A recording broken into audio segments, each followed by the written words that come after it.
Colombia qualified for the 1994 World Cup in the United States by finishing top of their group. During those qualification stages, they remained unbeaten and would eventually seal their place at the tournament with a remarkable 5-0 hammering of Argentina in Buenos Aires.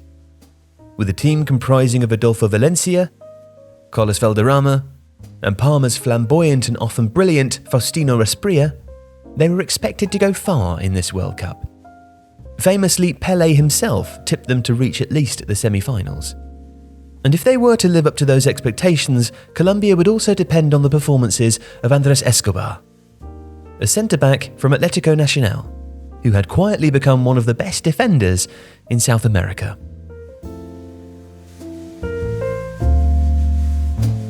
The rise of Colombian football during that period was notorious. As early as the beginning of the 1970s, domestic football in the country had become a money laundering vehicle for drug traffickers.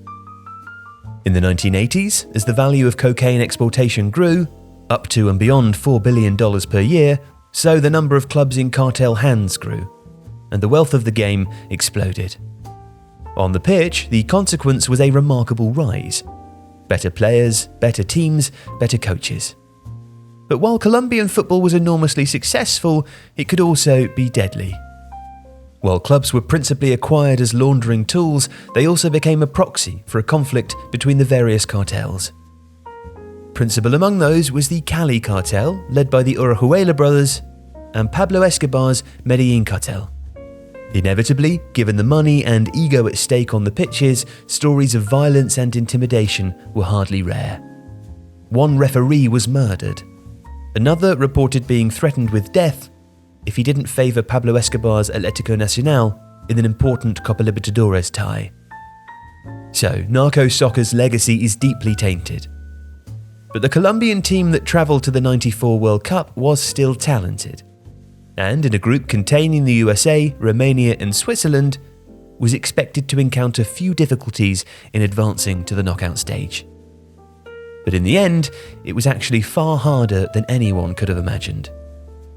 Against Romania, the Colombians were beaten by a magical Gheorghe Hagi performance and some inspired goalkeeping from Bogdan Steler, as they lost 3-1. Back home, Colombia was still burning. Pablo Escobar's death in late 1993 had done little to quell the drug-related violence in the country or diminish the authority of the cartels. Even before the tournament started, the dark hand of the drug war tapped on the team's shoulder. Ahead of that must-win second game, coach Pacho Maturana was about to give his team talk at the hotel when he received a threat, claiming that if he selected midfielder Gabriel Gomez, his own family and that of his player would be murdered. Given no choice, Gomez left the camp to be with his family and retired from international football. The coach, according to his assistants, was tearful and visibly shaken. The players were also terrified. Recalling the atmosphere before the game, Faustino Asprilla recalls calling his own family and telling them to hide.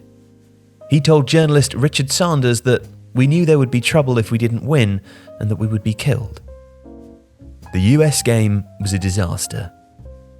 In The Two Escobars, an ESPN documentary, fearful players recalled standing for the national anthem before the match and, rather than focusing on the 90 minutes ahead, wondering where the assassin's bullet might come from. Little surprise then that Colombia's football was inhibited and error-ridden in the first half. Or that in the 35th minute, Andres Escobar stretched to clear a miss-hit John Harkes shot, but succeeded only in diverting it beyond his own goalkeeper. The centre-back was a quiet leader who abhorred the drug trade and its impact upon his country's international reputation. He captained his club team, Atlético Nacional, and won both the Copa Libertadores and the Colombian Primera Liga.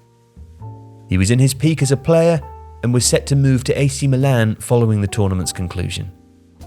He was also due to marry his longtime fiancée.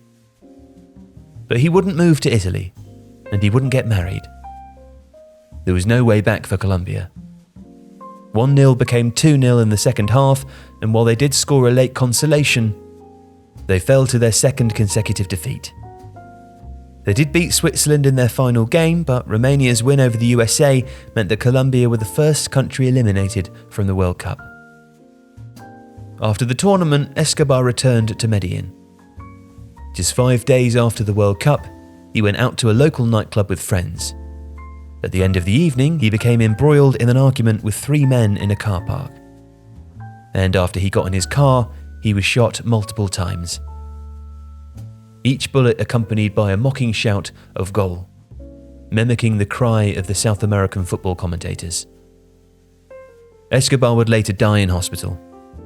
He was 27 years old. To this day, the motivation for the crime remains unclear. Some speculate that it was retribution for the own goal, and for lost gambling earnings among those who'd bet on Colombia to beat the United States. Others, including Pacho Maturana, believe that Andres Escobar was simply in the wrong place at the wrong time. He was buried in Medellin, his casket draped in the green and white colours of his team. Covering the funeral, the Los Angeles Times reported shouts for justice among the mourners, and a eulogy delivered by the country's president, Cesar Gaviria, in which Andres Escobar was described as a loyal player, a complete man, and a model Colombian.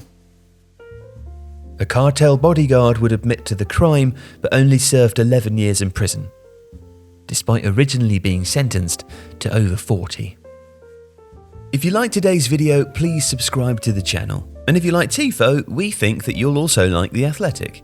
If you want the best news, features and interviews about the World Cup, the Premier League and European football, as well as loads of other sports, The Athletic is the place for you.